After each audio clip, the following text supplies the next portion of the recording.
Retour sur réfléchir, décrypter, analyser l'actualité vue par les experts. Depuis un an, nous le savons tous, il faut absolument aérer pour limiter la présence de SARS-CoV-2 dans l'air intérieur. Mais ces recommandations de renouvellement d'air datent d'avant la Covid-19. L'atmosphère d'un lieu confiné devient vite irrespirable. Pour parler aujourd'hui de ce qui fait et défait la qualité de l'air que l'on respire dans les espaces fermés, nous accueillons Souad Boualala Selmi de l'ADEME, l'Agence de la transition écologique. Souad, bonjour et bienvenue. Bonjour. Vous êtes ingénieure et référente qualité de l'air intérieur à l'ADEME. Alors quand on pense à l'air intérieur, on pense à son logement, à son lieu de travail, à l'école des enfants. Mais qu'en est-il des transports, par exemple l'habitacle de voitures individuelles ou le métro ? Il y a des études qui ont comparé notre exposition selon le type de transport. C'est-à-dire si vous êtes dans votre voiture, si vous êtes dans le métro, si vous êtes dans un bus, si vous prenez le vélo, il s'avère que c'est en prenant le vélo, on est moins exposé, même si on fait un effort donc physique. C'est là où on est moins exposé aux polluants. Et là où nous sommes le plus exposés, c'est dans notre habitacle de véhicule. Alors bien entendu, ça dépend de la concentration pour laquelle on est exposé et de la durée de notre transport. C'est parce que ces polluants dans un véhicule viennent des gaz d'échappement des véhicules qui nous entourent. Donc si on est dans un embouteillage, et puis dans un tunnel, alors là, on est encore plus exposé. Et également de l'habitacle, parce que l'habitacle, tout ce qui est plastifiant, on est soumis à un joyeux cocktail de composés organiques semovolatiles, donc on respire beaucoup de choses. Dans les transports, dans le métro, on a constaté également qu'il y a beaucoup de particules émises lors du freinage. Les solutions, c'est de remplacer petit à petit ces systèmes de freinage, mais on peut être exposé à de fortes pollutions de particules également. Alors si on n'aère pas, qu'est-ce qu'on respire à l'intérieur d'un espace clos ? Alors, l'air à l'intérieur est souvent de plus mauvaise qualité que l'air extérieur. À l'intérieur de l'espace clos, on peut respirer différentes molécules. On a différentes molécules gazeuses, telles que les composés organiques volatiles, ou les un peu plus lourdes, les composés organiques semovolatiles. On respire également beaucoup de particules. Pire, on peut respirer aussi des moisissures si notre air intérieur est très humide. Alors, comment bien aérer ? Pour cela, il est essentiel de renouveler suffisamment l'air chez vous en aérant quotidiennement, 10 minutes le matin et 10 minutes le soir, mais aussi en installant et en maintenant une ventilation performante. Pour cela, il existe différentes techniques de ventilation. Il y a des ventilations mécaniques contrôlées qui ont commencé à être installées depuis les années 70 dans les logements neufs mieux isolés. Il y a des travaux de recherche en cours pour mieux gérer la ventilation et la coupler à des systèmes de filtration. Ce seraient donc des systèmes qui permettraient à la fois de ventiler, mais aussi de filtrer les particules qui peuvent, notamment en ce moment, supporter le SARS-CoV-2. Alors, Souad, on dit souvent qu'il ne faut pas mettre de plantes dans les chambres parce qu'elles dégagent du CO2 pendant la nuit. Rapport à la Covid, on a aussi parlé d'utiliser la concentration en CO2 dans une pièce comme un indicateur de la qualité de l'air que nous respirons. Moins il y a de CO2, mieux ce serait. Alors, le CO2 est un bon indicateur de renouvellement de l'air. Les effets sur la santé, quand on les mesure chez nous, dans les écoles, elles sont plus ou moins élevées, mais elles n'ont pas un impact sanitaire fort. Par contre, si on est exposé à des valeurs extrêmement élevées, de l'ordre de 5000 ppm, voire 10 000 ppm, là, on peut avoir des effets sanitaires. Retour sur réfléchir, décrypter, analyser l'actualité vue par les experts.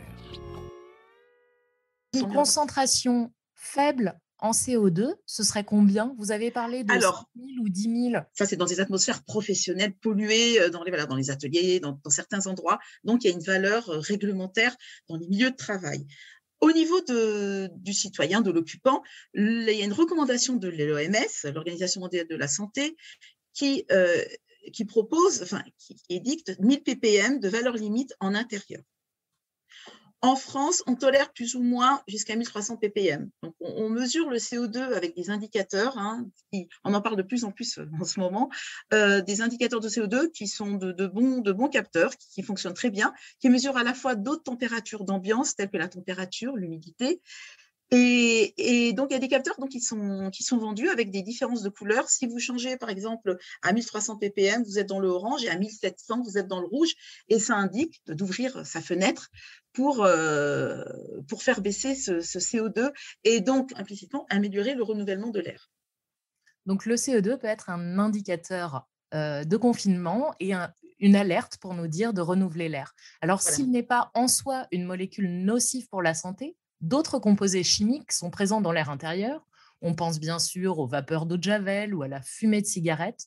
Ce sont différentes pratiques et différents modes de vie qui influent sur la qualité de l'air que nous respirons à l'intérieur. Nous sommes exposés à différents polluants quand on est chez soi, donc chez soi ou dans les bureaux, dans les écoles.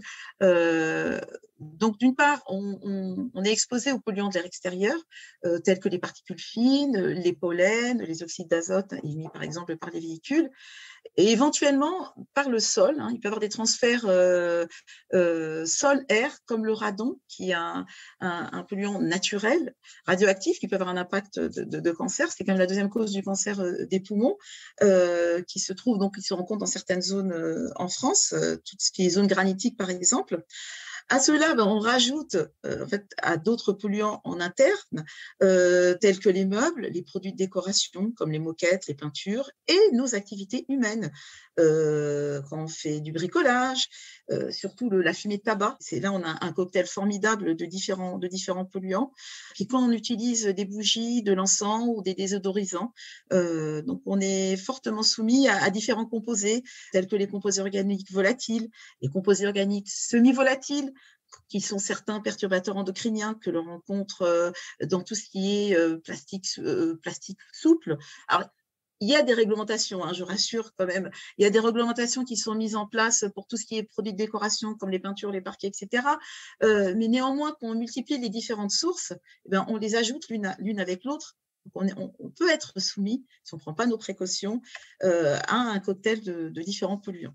Et sans, bien sûr, exclure les particules qu'on a énoncées tout à l'heure, les particules qui viennent de l'air extérieur, ou quand on fait du bricolage, ou quand on utilise de l'encens, les bougies, on peut être soumis à ces particules. Donc, la pollution de l'air intérieur, elle peut en fait venir de l'extérieur. Il est très important d'aérer 10 minutes le matin, 10 minutes le soir. Vous nous avez dit, mais peut-être il faut choisir un moment où il y a moins de trafic ou peu de fumée aux environs. Tout à fait. On évite quand il y a des pics de pollution. Il faut privilégier ou très tôt ou le soir en prenant en compte justement des sources potentielles en extérieur, du pollen aussi. Nous sommes dans une période de pollen qui peut assez arriver. Et puis dans l'après-midi, quand il fait chaud, de l'ozone. Donc c'est vrai que c'est pas évident. Donc on va privilégier le matin tôt et tard le soir. Sommes-nous tous aussi sensibles à ces différents types de molécules, particules et moisissures ? Et non, nous ne sommes pas tous égaux. Il y a des personnes qui sont dites sensibles, telles que les enfants, les enfants en bas âge, ou les personnes âgées, ou les personnes asthmatiques ou en déficience immunitaire. Donc, ces personnes-là sont beaucoup plus sensibles à une mauvaise qualité de l'air intérieur. Souad, merci pour votre éclairage sur la qualité de l'air intérieur. À bientôt. Et bon vent à tous les polluants qui s'accumulent dans nos espaces clos. Retrouvez tous nos podcasts sur theconversation.fr. N'hésitez pas à les commenter et à les partager. Merci de votre écoute.